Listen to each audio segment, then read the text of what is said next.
I had the great opportunity to sit down with Allen Fogle, one of the Hollywood horn players. Obviously, as a geeky film soundtrack nerd, this was amazing to talk to him for over an hour.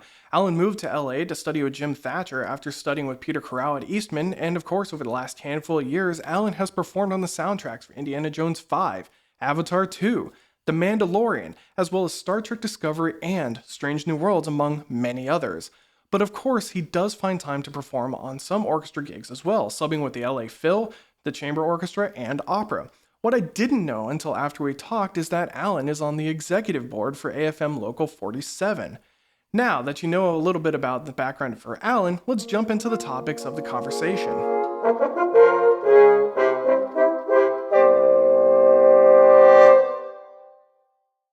We happen to be recording on August 14th, which was James Horner's birthday. Unfortunately, Allen did not work with Horner, but did perform on what would have been his next movie, The Magnificent Seven.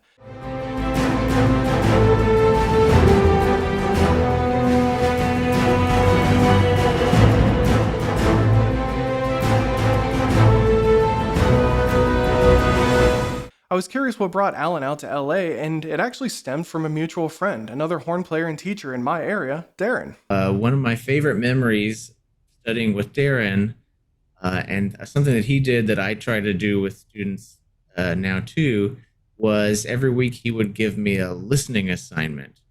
So at that you time, did tell me about that, yeah. yeah, at that time it was, I think, like maybe iTunes was in its infancy, at least compared to how easy it is to stream things now.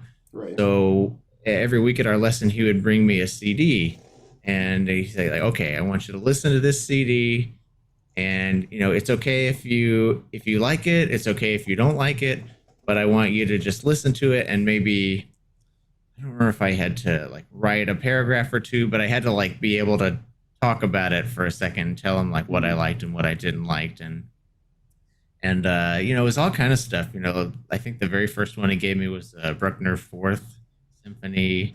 I didn't listen to that until I was in grad school, actually. But yeah, that was an early one for me, and like every week would be something different. Sometimes he'd bring me some jazz to listen to, but probably more often than not, because he was such a big film music buff, he'd give me some sort of soundtrack to listen to, and that was always my favorite stuff too. And I remember thinking, when I was in high school studying with him, and then in undergrad too, like, oh man, like I don't know, once I was in music school, like I didn't know whether I would go more for like orchestra type stuff or chamber music, but I always thought it would be really neat to get the opportunity to be like a studio musician. I always kind of looked up to those players and that kind of work, because there's so many scores have really great horn parts, especially. Right. And so I feel really lucky that it's kind of worked out that I get to do that. We both also had similar experiences busting our chops on music that we love. The first time I ever, I'll say got to instead of had to, play an all John Williams concert. It was when I was in undergrad. I was still subbing with the Buffalo Philharmonic from time to time. And it was like one of their summer pops programs. They had a performance space kind of near Niagara Falls. It was really cool. But we were going to play this all John Williams concert. I think it was like the week before I was going to pack up and move out here. And I got so excited, like, oh, you could play all these John Williams pieces. It's going to be so much fun, because I never got to play any of that stuff before. Like most college orchestras don't program that kind of repertoire. So the best you're left with is like trying to kind of learn it by ear from CDs and stuff. And then I remember going to the first rehearsal of that program, and just by the end of the first rehearsal, just being like totally shot and feeling like someone punched me in the face. And it's like, okay, yeah, it's like, I mean, all the music's really, really great, but it's really tiring. Oh yeah. One of the shows that I did, I don't remember everything that was on the first half, but the second half was like the Sorcerer's Stone suite and then the Star Wars suite. At the very end, I had to play Leia's theme, no assistant the entire concert. And I'm just like, can you guys please give me somebody? Just like, I got to save my face. When I had the chance to meet James Thatcher, I had an interesting sight reading experience. So James Thatcher goes around and he does these presentations for colleges. And he did one here that I just went to, is mainly meant for the students, but I was just a local pro at the time. So I was like, you know what, I'm just going to sit back, let the students have their fun. But he was having them sight read some stuff, and they were scared because they're like, I can't sight read this really, really hard stuff. You know, we had like the credits to Independence Day. I'm trying to remember what else there was, but one of the things he had everybody do was he talked about sometimes you have to play a solo with a vocalist. So he had two examples. He had the solo from Devil's Own and the solo from Titanic.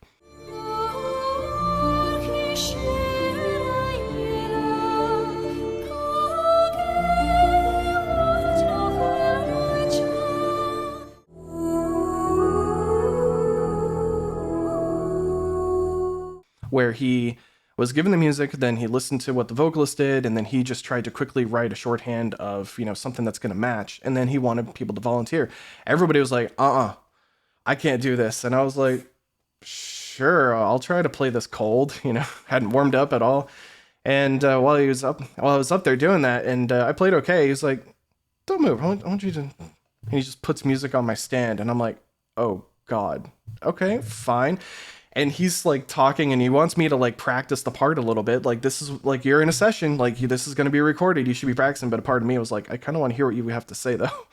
And it ended up being the solo in Hook.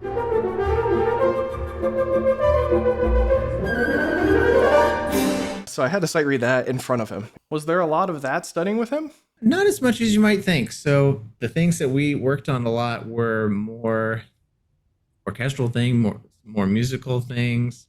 You know, like when you're playing the solo, like what instrument is playing underneath you, and like what's the chord that happens right before you, and like which instruments are playing it, and like a lot of these ways of thinking about stuff that before grad school I hadn't thought as much about.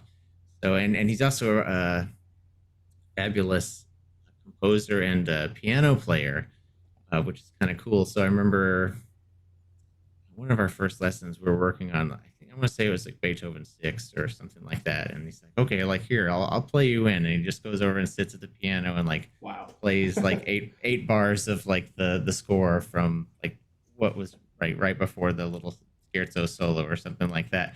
And it's like just from memory, I was like, oh, what? Okay, wow, that's so definitely like a musical mind. So I got that out of him, and then like I mentioned earlier, like the sort of skills to survive. Another thing he always talked about was, it's one thing to be able to, practice so that you sound good in the practice room. This is nothing new. I'm sure a lot of people listening here will have that experience of like, oh man, like everything sound, I sound good in the practice room, but I have a hard time translating that over like into wind ensemble or orchestra or wherever you're playing.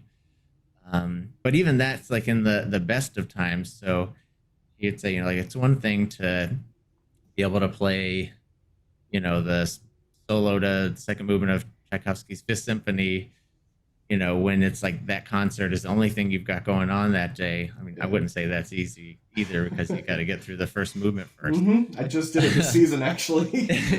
Yeah, but it's like if you've got that concert at the end of the day and you can kind of like take it easy, like that's one thing. But like what happens if like the whole week before you've had like a bunch of brass quintet services that are really like beating up your chops, or let's say like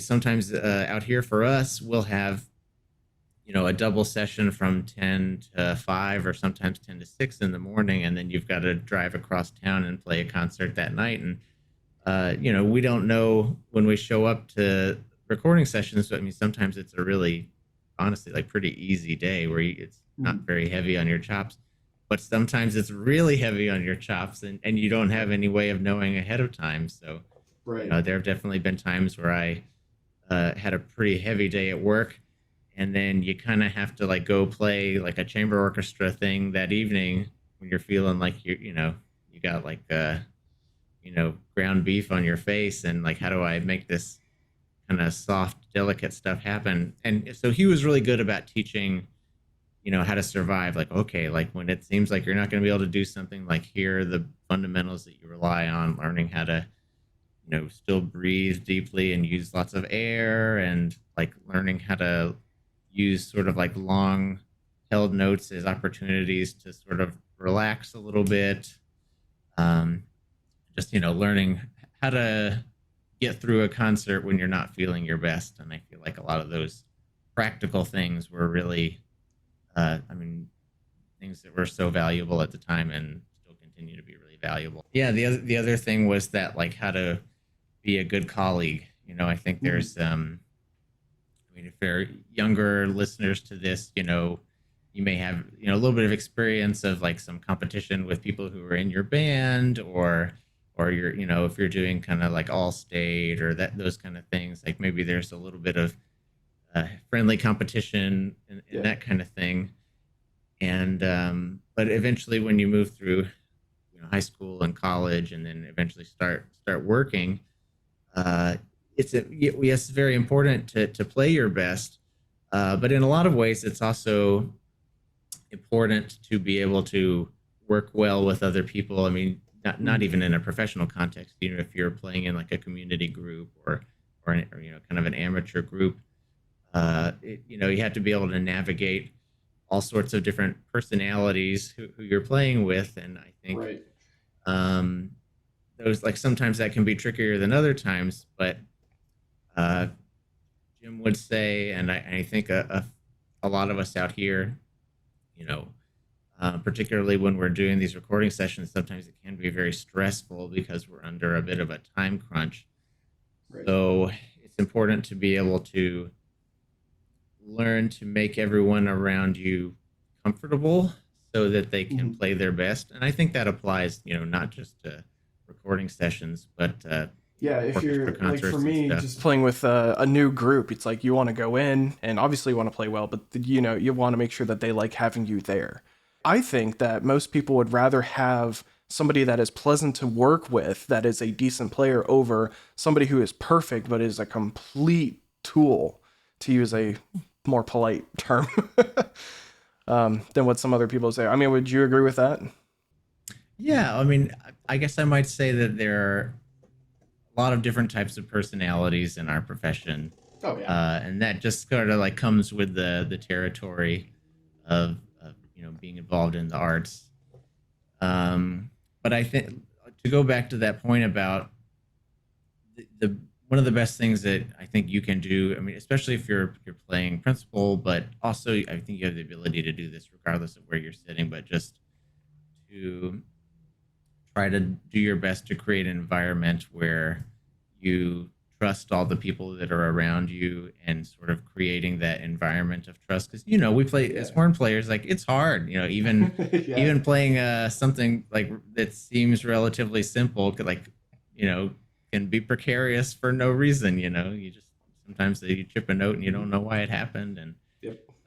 so, Nature and of the if beast. you yeah, but if you're always worried that oh, the person to your left or to your right is going to hear that and think like, no, they chipped that. They're not that good. They chipped that note. If you're always worried about that, you're gonna be playing scared half the time. And then if you're Right. if you're kind of being tentative, that's going to make you more likely to chip notes and make mistakes than if you're just playing comfortably and feeling confident about yourself. So I think the what we really try to do is um, help each other know that we've got each other's backs, and we trust each other, and everyone has their days where things just aren't firing on all cylinders, but that's okay. Mhm. And even if it's a hard thing, like, we'll all get through it together. And I think the, the, my favorite sections that I've gotten to play with are more sections like that, where everyone feels like we trust each other. Maybe that's more important than maybe like assembling the Avengers, all star team or anything Right, like that. right. Because honestly, half the time, if um, you might have like a really like great team on paper, but if everyone's kind of nervous around each other, it might not turn out as well as if you just get a group of people who really know each other well and are really comfortable Yeah, around and I each think other. that's a good note to say. Like the first time you go out to some kind of professional gig, whether it doesn't matter what it is, like don't go in being nervous. Like go in and being like, this is what you want to do your thing, have fun, and play your best, and don't worry about missing notes or anything like that. Yeah, Uh, and I would also say, if you are in a group, it's good to, if there's someone new who's coming in, for example, like, do your best to make them feel welcome. I feel Yeah. like there have been times where I've gone and been really nervous, like the first time I'm going to sub with a new orchestra, or I'm like playing subbing for someone on a Broadway show where I'm not the usual player. I mean, even Yep. still, like I get a little bit nervous about that. But there have been so many times where, you know, I go to the first rehearsal and people have been so welcoming and kind that it really like helps, take that Mhm. weight off of your shoulder. So I always try to, I'm not perfect about it, but I try to remember anytime there's someone new to like make sure I go and say hello and tell them, like we're really glad that you're here, because we are really glad that Yeah. they're here. Anyone who shows up is helping us and they're bringing their talents. So I think that I always try to do that, and I always try to encourage other people to do that too. Another main aspect he taught is that when playing in Hollywood, you don't necessarily know what's coming up, so you have to be prepared for literally anything. We don't know when we show up to recording sessions. So, I mean, sometimes it's a really, honestly, like pretty easy day where it's not Mhm. very heavy on your chops, but sometimes it's really heavy on your chops, and you don't have any way of knowing ahead of time. So, One thing I thought is that most people have a similar start getting called in for soundtrack gigs, but that's actually not true. Despite studying with Jim Thatcher, Allen had a different path into Hollywood. we have a program out here called the American Youth Symphony, which, if anyone's familiar with something like the Civic Orchestra in Chicago, Mhm. but it's like I think they would call it a pre-professional training orchestra, I think is the sort of terminology that they would use. But Okay. anyway, it's this orchestra that it's called a youth orchestra, but effectively it's made up of mostly grad students, and everyone would have to audition, and they treat it like a normal orchestra where there would only be openings when people aged out of it or left town. I think there was like an age cap of maybe like 25 or 26, and we Okay. would play, I don't know, somewhere in the neighborhood of like maybe like 8 concerts a year or so. But you get paid like a little stipend for it. It wasn't enough to pay your rent or anything like that, but it Mhm. was, it helped out. It was a fun gig, but it was just kind of a really safe space to learn how to play a lot of the great repertoire, in that, around good like college age, and not just college. There were some high school students in there too who were really Oh, great. nice. But anyway, so like, but that was sort of the what I auditioned for my first year out here, and I got the third horn spot. And at that time, Dylan Hart, Mhm. who plays light out here, was playing first there. And Katie Ferrato was playing second. She's another person I still work with all the time out here, and I was Dylan's gonna Say, wife. say, are you gonna name the rest of the horns that were on Indiana Jones 5? I was just thinking, weren't both of them A on it lot of too? that, yeah. Let's see. Dylan's wife. They weren't married at the time. Annie Bosler Mhm. was playing fourth horn at the time, and so we got to play a lot of concerts together through there. And I met a lot of people in the orchestra at that time who now like I work with all the time, freelancing out here. And so, anyways, there was I think my spot was technically like an associate principal. So if Dylan couldn't Mhm. play a concert, usually I would play first. And one of the early concerts, there was it was like a gala concert we had that was all the music of Alan Silvestri, so like Back to the Future and Beowulf and a bunch of other stuff. And Dylan couldn't play that concert, so I got to play first, and I got to play some of the solos and stuff. And at the concert was one of the main contractors in town here, a guy named Peter Rotter, and he happened to be at the concert and came up to me afterwards and introduced himself and said, "Hey, like, hey, like, I enjoyed your playing. Maybe I can get you. We can work together sometime in the future."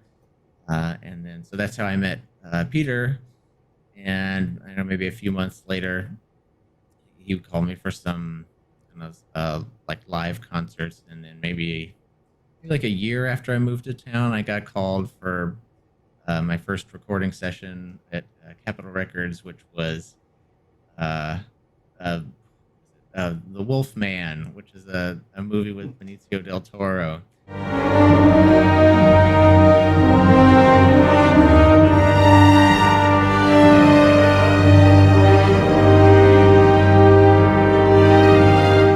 Usually, when you get your start out here, it's because like someone had to cancel at the last minute or got sick or something Right. like that. And for me, I I was eating dinner with a buddy of mine named J. Greg Miller, who he plays horn in I've met the him. Yeah. Army Field Band now. We've known each other for a really long time before that. But we were eating ramen, and there's a place out here that's famous for doing a really spicy ramen. And you can like, it's like one of those things where if you do like the hottest one, you can get your picture on the wall and that kind of Oh stuff. wow. I wasn't eating that really spiciest one at the time, but I definitely had a spicy ramen. And I got a call. It's like, hey, can you be at Capitol Records, in the next hour? I'm like, oh yeah, sure. And then my Oh mouth's on no. fire and Yeah, that yeah. sort of thing. That's what I was just And thinking. they're like, can you bring a Wagner tuba with you? And it's like, I don't have a Wagner tuba. They're like, don't worry about it. Like we'll find someone who has one for you. So Wow. that's kind of how I got my start. And then, after that, it was maybe another half year before I got called to do another session and really Just like kind of slowly ramps up from there. slowly built up over time. And when I moved here, I heard a lot of people say that the sort of conventional thought is that LA is a 10-year town, they would say. So if you can survive for 10 years, then you'll kind of start to feel like you've got your legs under you a little bit and feel like you're established. And I think that kind of Yep. has basically borne out to be true. But I still feel, Yeah. I've been here about 15 years now, and I still feel incredibly grateful and lucky that I get to do this. Also, unlike the symphony world, recording sessions aren't 2.5 hours. Yeah, so for us, it's a single standard session is 3 hours. Sometimes they'll tell you ahead of time, like expect this one to be 4 hours, and then a double is just two singles, so that's 3 hours, and then usually like an hour lunch break, and then another 3 hours. Do you go 3 hours straight, or do you have that typical break? Like we Yeah, we we did. usually have a 10-minute break every hour. Okay. Although sometimes they'll kind of decide like divvy it up a little bit differently depending on how the flow of things are going. But yeah, the sort of standard rules are we get a 10-minute break every hour. The biggest difference we all know is that I, as a symphony player, can see my music weeks, if not months, in advance. But in Hollywood, they just show up to see it. Except, I would say these days a little bit more than we used to actually, but I'd still say it's probably thanks to technology, I'm assuming. yeah, less so with Dropbox it's been a really big step forward in like how often we're able to get the music. But even then, it's usually only comes maybe like the day before, a couple of days before, and even then, most of the time, unless you're playing first, which you usually find out ahead of time when they put the call out, they'll tell you either like you're playing first, or you're playing in the section. Mhm. So when you get there, you don't know what part you're going to be playing if you're not playing first. So even though they sent out the music to look at a few days ahead of time, it's like, well, if there are, you know, 6 or 8 or 12 horn parts, like I don't have time to look at 12 horn parts worth of music Right. for like a whole movie. So you kind of just have to, I very rarely look at that stuff ahead of time if I'm not playing first. If I'm playing first, it's good to know if there are like any like solos to look out for, or if there's like some particularly high stuff, you might choose to bring a desk hand horn or something like that. But Right. They also don't get a yearly schedule like I do. we very seldomly do we get called for work more than a month in advance. Usually it's like a couple of weeks in advance, and sometimes like it could be a couple of days before. So it's difficult to know like what your schedule is going to be a few months down the line, which can make it hard for like planning vacations and stuff. But because anything could come up at any moment, and like I mentioned, like we don't really know uh, what the music's going to look like ahead of time. You kind of have to keep yourself in relatively good shape all the time, just in case. So you don't ever want to feel like you let your endurance slide too much, because as soon as you do that, inevitably it's like when you go on a trip for a week, and I always try to practice a little bit. The reason for this is that the music is one of the last things to be done. The film has to be mostly locked at that point, so they're almost always on a time crunch to get the music ready for the sessions. But there is a chance that they would need to be called back for something changing. Yeah, because you never know. I But think I don't know how true this is, but like the famous horn solo for Mickey's death in Rocky, that Vince DeRosa performed. Apparently, that was his first session back after like a vacation.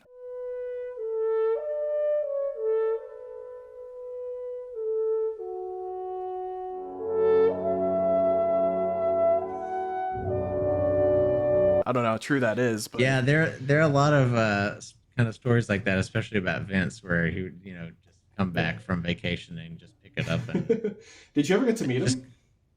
I did, yeah, a few times. I never got to take a lesson with Vince, but we used to go over his house occasionally. And yeah, I guess I should say that Vince was probably the most recorded person in history being hired by, I think it was Fox Studios in 1935, and didn't retire until 2008. And then just died like a year or two ago at 101 or something like that. Yeah, absolute legend. I mean, like Vince is definitely like one of the folks in town that everyone looks up to. After talking about Vincent DeRosa, I started naming some of the big horn players I knew over the next decades, like Jim Thatcher. But Allen made a good point about some other players to know about, and as time goes by, there are going to be many, many more. James Decker, who was another kind of like played first on a ton of things.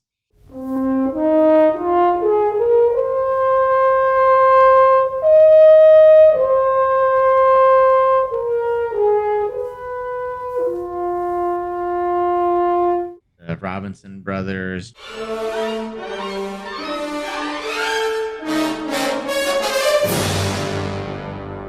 Jack Cave.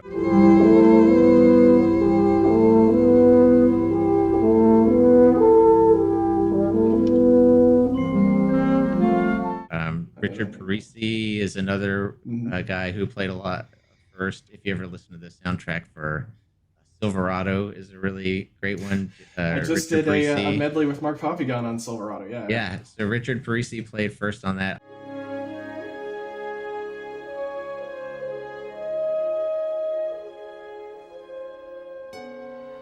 I think also John Terminaro played. I didn't know he did soundtracks. I think briefly. I think he was out here for a little bit.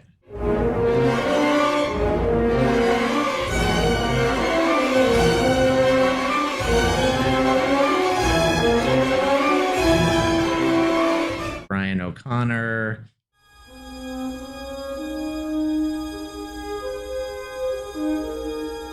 Rick Todd. Oh, I forgot about Rick Todd. He did the Star Trek solo with Giacchino. Mm-hmm.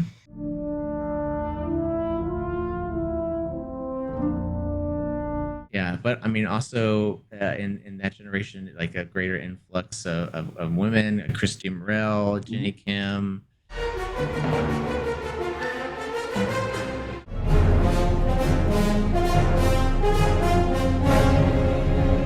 Is the range that extreme on soundtracks? Yeah, I'd say that. So one thing that's interesting is we usually talk in concert pitch when we're referring to notes. That's going to be another question. So are your parts in F, but you all still speak? So the parts are always in F, thankfully. We don't have to transpose.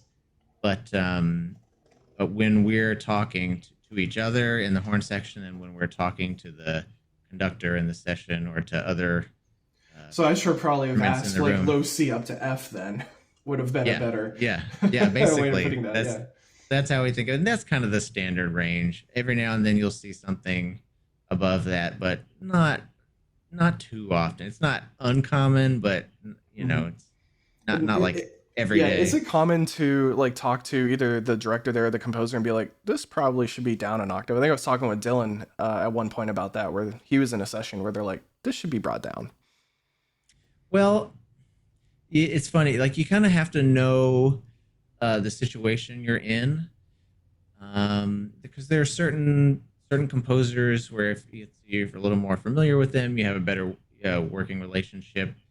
Um, some composers like will appreciate that feedback, and because honestly, like especially if you've got like a whole section trying to play some big unison line, it's even if you have 12 like really great players, but we're horn players, so if you got 12 people trying to hit like a concert F sharp, concert G above the what our high F, it's like it's your rate of success is going to be really hard with that many people, Yeah. know. I was thinking like the Um, very end of Wrath of Khan is all 6 parts on a C sharp or yeah, concert. yeah, F yeah. sharp. Yeah. Mm-hmm. I'm just thinking about, man, Um, that would be crazy to perform that one live. To go through the whole movie, then the entire section.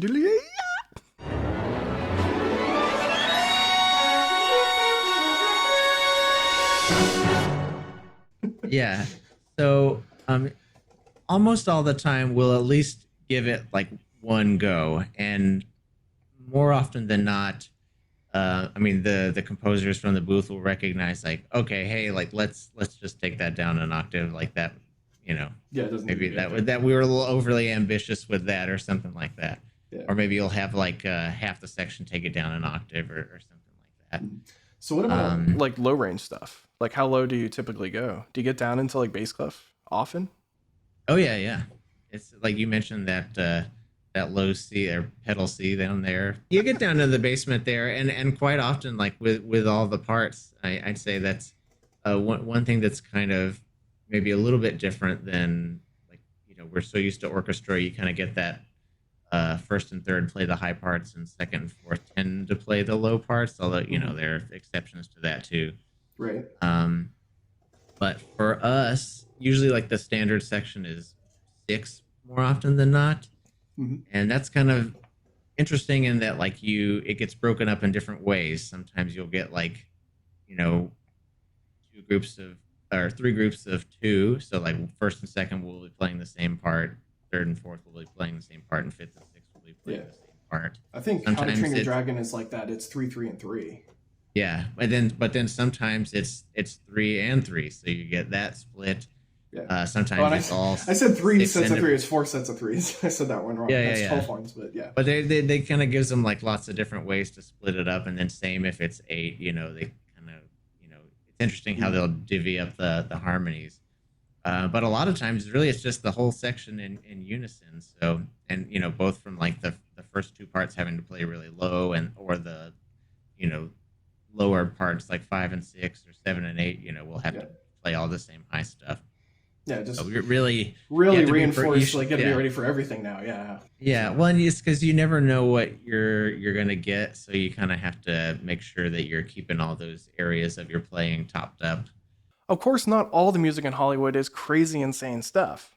The sort of saying that they have out here is that the job is 90% boredom, 10% terror. That's kind of like the common phrase that people will say, and that's pretty much true. I'd say, I mean, most of the stuff we do out here, recording session wise, like a lot of players could do. There's not a special skill set, I would say, that makes us any more able to do that stuff than anyone else. So you're gonna hook me up and get me a gig? Since I can do it, apparently. I have no control over who gets calls. Most of us do not. It's usually like contractors. Right, yeah. Side. But they're the sort of like a lot of what you play is like whole notes and footballs and stuff. And again, not that that's easy. Like you have to be able to play all those things in tune. Also, while folks like me say they sight read everything perfectly on the first take, and that's not completely true. I mean, like just like any other group of players, like we all make mistakes, and not a lot of mistakes, but everyone's human. And it's not necessarily that you have to play everything perfectly on the very first take, although like most of the time it's like, I mean, the hit rate is pretty darn good, I would say. But that's not the hard part. Playing it perfectly the first time, not that that's easy, but it's not just enough to play it perfectly the first time. You have to play it perfectly like 8 times, you Right, know. right.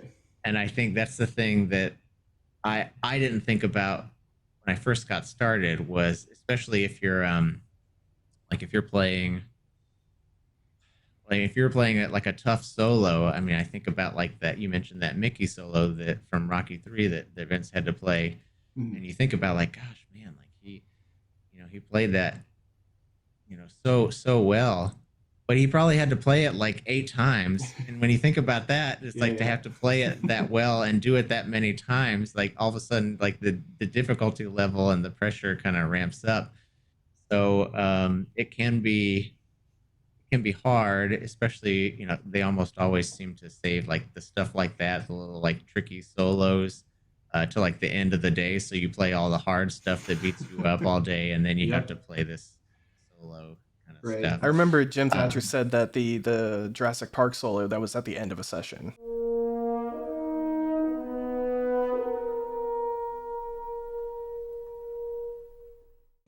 yeah, probably, I So believe it.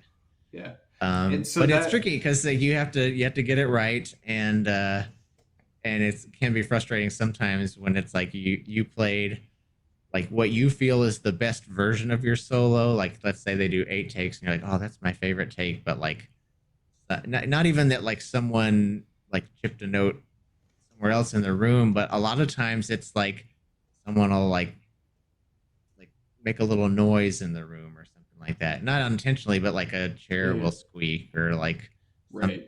some little like creak in the floor will happen. They're like, oh, we can't use that one because there's a stage noise, and you're just like, But that was so uh, good. yeah. And also on the flip side of that too is like if I know like let's say there's a big trumpet solo on the other side of the room or something, but we've got to play like accompaniment underneath it. It's like I don't want to make any mistakes, so that Yeah, like I yeah. don't want to like ruin the other soloist's best take, right? So Right. I feel like the sort of hard thing and the pressure that's maybe kind of unique to studio recording is, like I said, like it's not just being able to sight read and play it perfectly very fast, but being able to play like consistently well, like many times in a row. And Mhm. that's kind of a unique challenge to that type of work. While in the orchestra world, we rarely change our music, maybe mix or repeat or have a cut in a piece in a pop show. But in Hollywood, they actually change their music during the sessions. When I think about that, I think of like in like opera, or if you're playing in pit shows, a lot of times they'll do cuts where like cut from bar Mm, like 12 and then cut to bar 42 or something like that. That mm, doesn't happen very often because we're so like locked into the film.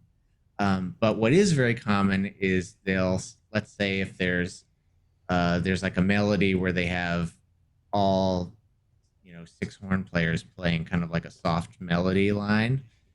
Sometimes it'll be like, oh well, like that's needs to be under dialogue, so we change that to just two horns playing there instead of all six because we need it to be softer, or can it just be a mm, solo? Or sometimes the opposite, where they'll be like, can we beef that up a little bit? Can we add some more people to that line? A lot of times they'll like change the notes that we have, where they want to like restructure the harmony of something, or like, hey, like that line that the trombones have, can we also double that in the fifth and sixth horn parts? So we have to be able to write in our music very quickly. So you always talk about the importance of having a pencil in yeah. rehearsals, and we always had to have pencils too. And usually they'll give it, every now and then, if it's like a really big involved change, there's a person on site there to like make copies of the sheet music for us and bring us out new parts. But most of the time they'll just say like, okay, horn four, like measure 32. Can you add like a half note G?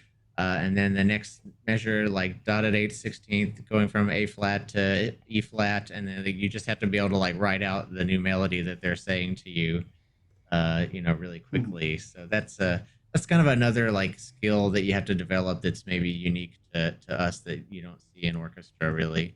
yeah. To Yeah. be able to do We'll that. just get the occasional wrong note in the print, and that's it. Right, Where right, you have to right. like Yeah. write out a whole new thing on the spot, and then Yeah, it's yeah. like, now I gotta Yeah. record it.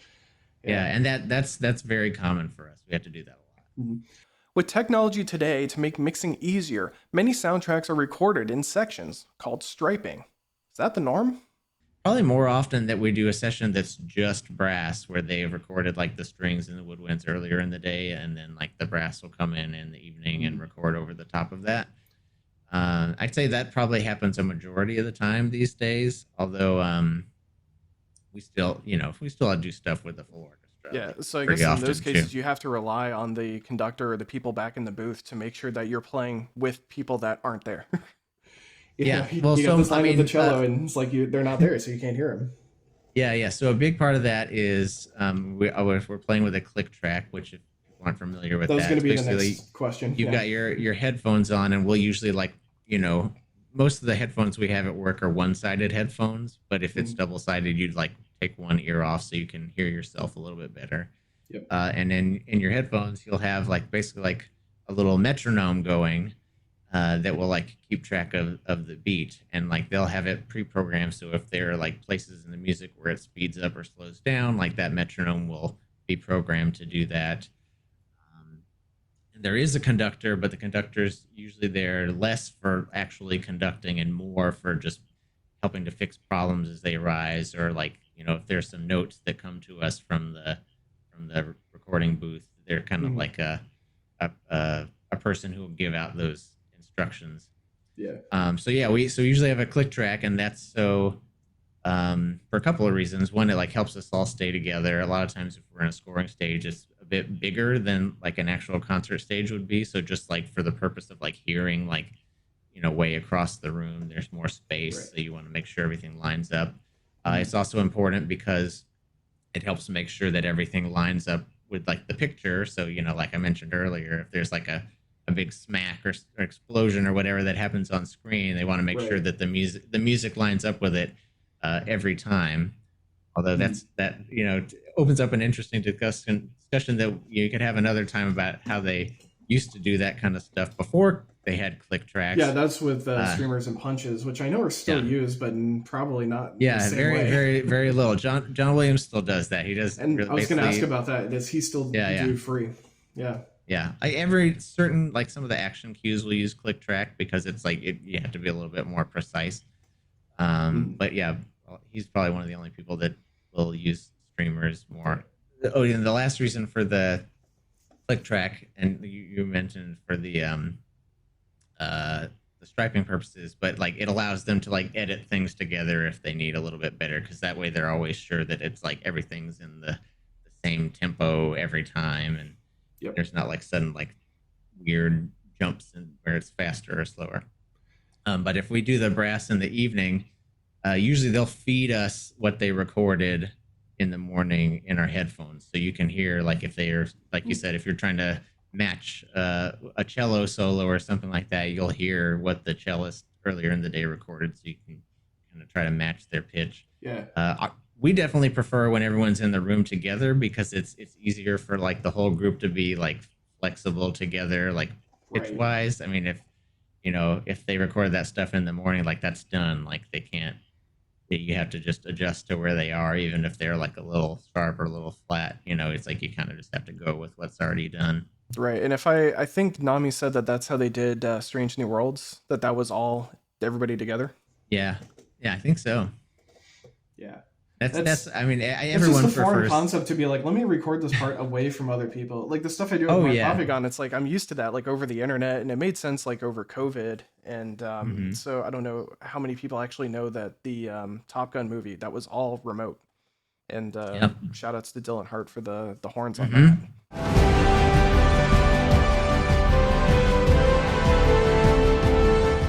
Not all composers conduct their scores. So what is the ratio? Yeah, it depends a lot. There's some composers who really like to do it, and some composers who, like you said, like they. It's not that they. I would say it probably has less to do with them feeling uncomfortable with conducting. If they don't have to conduct, that frees them up to be able to listen a little bit more, Right. and they can be right there for the director to say like, hey, like can this be like a little bit different here, and they can like change it on the fly, which they can do while they're conducting as well. But I think it does make certain things a little bit easier when they don't also have Right. to worry about conducting. Yeah, Danny Elfman said that he prefers being in the booth for that reason, so that he can Yeah. hear what the audience is supposed to hear Mm-hmm. and then make Yeah. hits. So it makes sense. I see both ways. Yeah, and I don't think for us as players, I don't think we really have a preference one way or the other. I mean, it's always cool to get to have the composers in the room because it like makes the uh sometimes it makes talking to them and like joking around like a little bit more easy than when they're in the booth.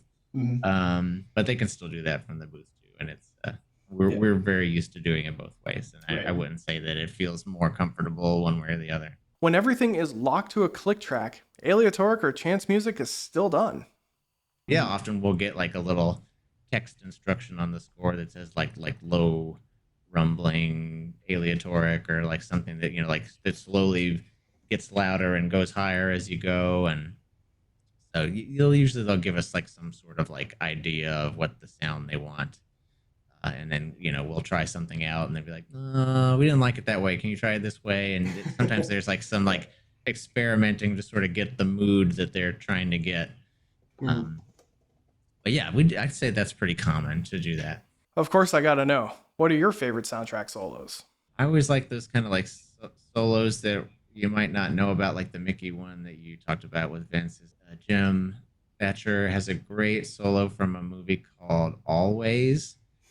You'll have to help me out looking up the name of the track. I think it's called like Above the Clouds or something like that. That sounds about right. Yeah, that's another one that's like gnarly up there. And the way it was originally written was also really bizarre. It's like all sharps. It looks it looks should have been gnarly. written in like A flat, but it was written in G sharp for some reason. Yeah. And Jim did say he got that the night before, so he got to look at it a little bit before the session.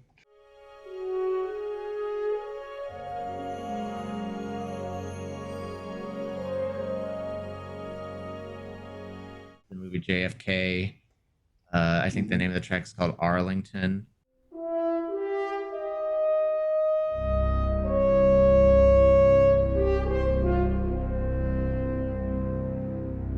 The opening from Wyatt Earp.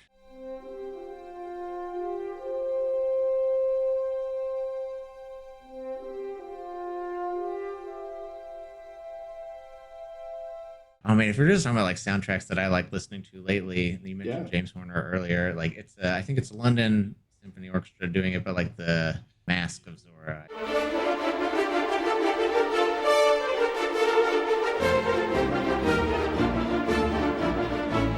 Miniseries, I think, about the Civil War called North and South. It's a Bill Conti soundtrack that's got just some like really killer horn themes right at the beginning.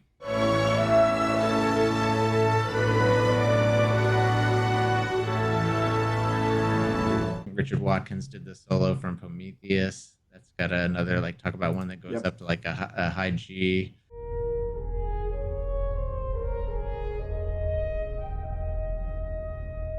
Cutthroat Island.